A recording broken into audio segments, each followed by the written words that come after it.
নমস্কার। আজকে আমি বানাবো সেমাইয়ের পায়েস।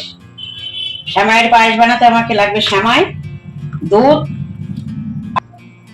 এটা ফুল ক্রিম দুধ আর আপেল গুড় দিয়ে বানাবো। কিভাবে বানাচ্ছি আপনাদের দেখাবো। আমি ফ্রিজে খেজুরের গুড় স্টোর করে রেখেছিলাম, খেজুরের গুড় দিয়ে বানাবো।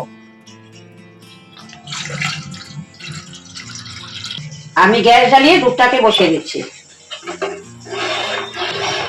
দুধটাকে আমি ভালো করে জাল দিয়ে নেব, তারপর গুড় দেব, তারপর সেমাইটা দিয়ে দেব। দুধ ভালো করে ফুটে উঠেছে, এবার আমি সেমাইটা দিয়ে দেব। একটু হিটটা কমিয়ে দিলাম, এবার সেমাইগুলো ঢেলে দিচ্ছি।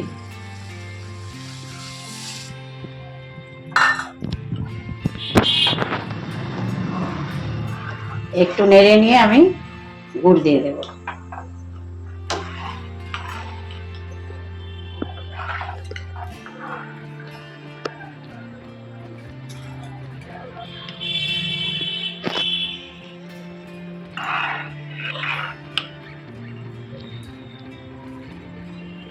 আমি গুড় দিয়ে দিচ্ছি।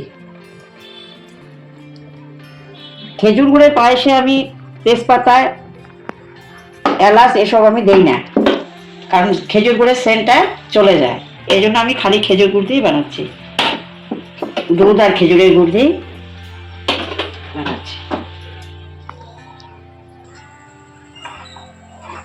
আস্তে আস্তে নেড়ে দিচ্ছি, ভালো করে ফুটে উঠলে নামিয়ে নেব।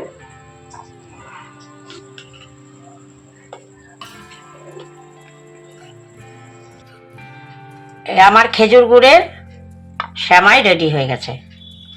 দেখুন, খেজুর গুড় দিয়ে বানিয়ে খেয়ে দেখবেন, ভালোই লাগবে।